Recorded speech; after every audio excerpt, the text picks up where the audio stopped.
நாகை மாவட்டம் கீழையூர் காத்தாயி அம்மனின் அருள் அடியவர்கள் அனைவருக்கும் வணக்கம். இன்றும் என்றும் உங்களுக்கு மகிழ்வான செய்திகள் தொடர நெஞ்சம் நிறைந்த வாழ்த்துகள். முதலாவதாக, பரபிரம்மனால் வெளிப்படுத்தப்பட்ட நீரும் நிலமும் மானிடர்கள் மற்றும் பிற உயிரினங்கள் வாழ்வதற்கு தேவையான அளவில் முழுமையான வளர்ச்சி அடைய கோடிக்கணக்கான ஆண்டுகள் தேவைப்பட்டதினால் பிரபஞ்சம் வெளிப்பட்ட உடனேயே குறிப்பிட்ட நிலப்பரப்புகளில் இருந்தவாறு மக்களை நல்வழிப்படுத்த வேண்டிய பிரதான தெய்வங்களின் சக்திகளில் இருந்து தோன்ற இருந்த குலதெய்வங்கள் வெளிவரவில்லை. ஆகவே குலதெய்வங்கள் பிரபஞ்சம் வெளியான கோடிக்கணக்கான ஆண்டுகளுக்கு பின்னரே பூமியில் தோற்றம் தந்தன. உயிரினங்கள் வாழத் தகுதியான நிலமும் கடலும் தயாரான பிறகு தெய்வங்கள் படைக்கப்பட்டன.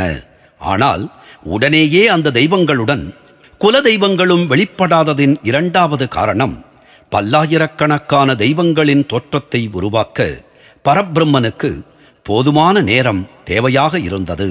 மேலும் அனைத்து குலதெய்வங்களும் பிற தெய்வங்களும் முதல் 3 பிரதான தெய்வங்கள் மூலம் மட்டுமே வெளிவர இருந்ததினால் பரபிரம்மனுக்கு நிறைய கால அவகாசம் தேவைப்பட்டது. பரபிரம்மன் தன்னுள் இருந்து முதலில் பிரம்மா, விஷ்ணு மற்றும் ருத்ரர் எனும் 3 முதன்மை தெய்வங்களை படைத்தார். அவர்களைத் தொடர்ந்து அவருடைய மறுபக்கத்தில் இருந்து பார்வதி, மகாலட்சுமி மற்றும் சரஸ்வதி ஆகிய மூவரும் வெளிவந்தனர். உடனடியாக அந்த 3 ஆண் மற்றும் பெண் தெய்வங்கள் சிவன் பார்வதி, விஷ்ணு மகாலட்சுமி மற்றும் பிரம்மா சரஸ்வதி எனும் ஜோடிகளாக ஒன்றிணைந்தனர்.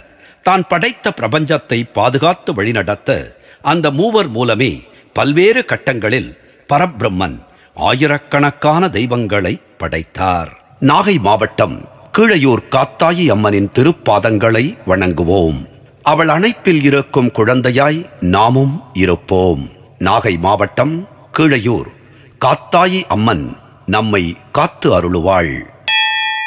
நன்றி, வணக்கம்.